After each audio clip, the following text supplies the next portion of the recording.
Hello everyone, this is Shankar Pratap Singh and you are watching SPS Astrology on YouTube channel। दोस्तों, आज मैं आपको बताऊंगा काल सर्प दोष के बारे में। दो टाइप के अलग अलग योग होते हैं।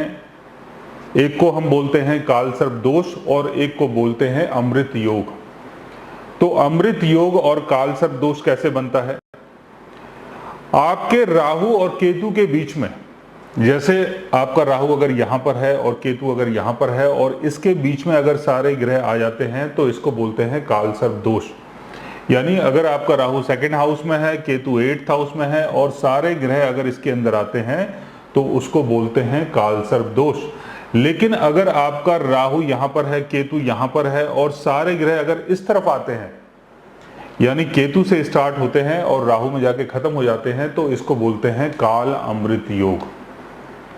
तो इसको काल सर्प दोष नहीं बोला जाता है। अब काल सर्प के बारे में जब हम बात करते हैं तो बहुत सारी परेशानियां लोगों के दिमाग में चलती है। मेरी कुंडली में भी काल सर्प दोष है और जब मुझे बहुत ही अर्ली एज में जब पता चला था, जब मेरी एज 20-21 साल की थी, जब मुझे काल सर्प दोष के बारे में पता चला, पहली बार पता चला, तो मुझे बड़ा झटका लगा। मुझे लगा यार ये क्या है, ठीक है।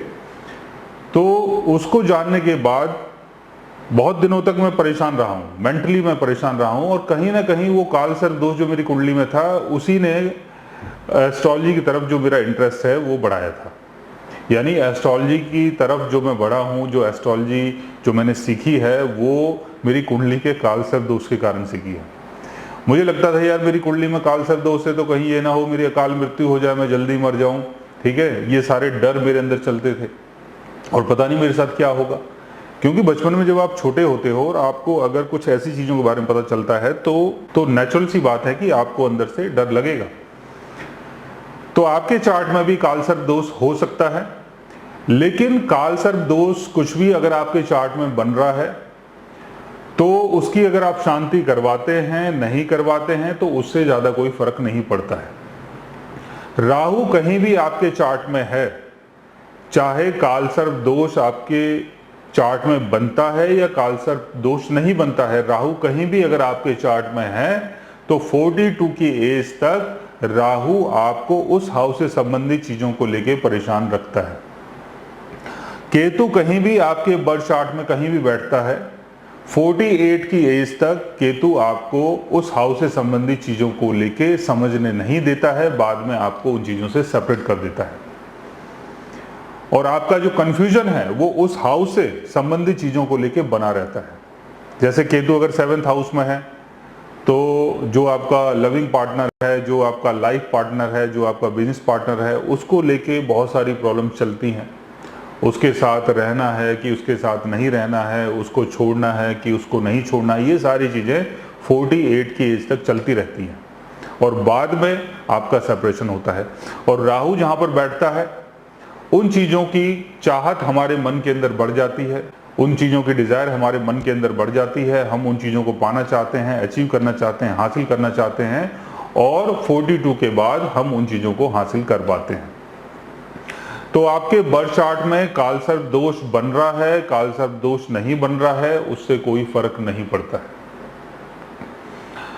अगर आप ये सोच रहे हैं कि आपके चार्ट में काल सर्प दोष है और जिस हाउस में काल सर्प दोष बना हुआ है वो चीजें आपको नहीं मिलेंगी, जैसे सेकंड हाउस में काल सर्प दोष बन गया, राहु सेकंड हाउस में है, केतु 8th हाउस में है, तो भाई अब तो मैं कभी वेल्थी नहीं बनूंगा, तो ऐसा नहीं है।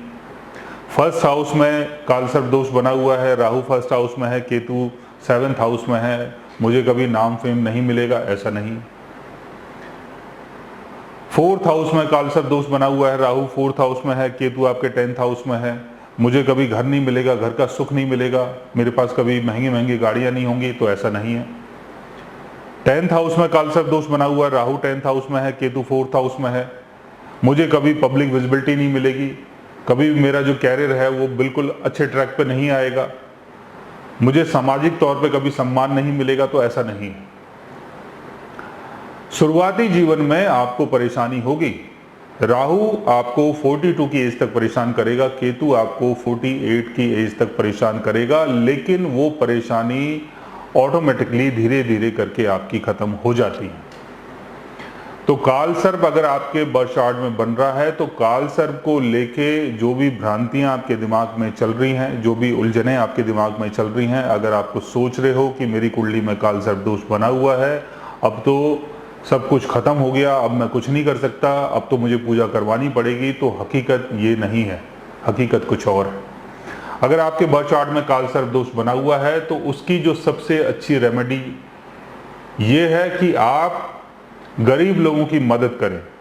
जितने भी जरूरतमंद लोग हैं उनकी मदद करें। जितने भी पशु पक्षी होते हैं उनको फीड करें, उनको भोजन खिलाएं। और कोई भी अगर आपके आसपास में अगर परेशान है तो उसकी मदद करें, उसकी हेल्प करें। तो इस तरीके से आपका जो काल सर्प दोष है वो ऑटोमेटिकली करके खत्म हो सकता है। सो गाइज, आज मैंने आपको बताया काल सर्प दोष के बारे में। अगर आप भी जानना चाहते हैं अपनी कुंडली के काल सर्प दोष के बारे में तो उसके लिए आप हमारे चैनल को सब्सक्राइब कर सकते हैं।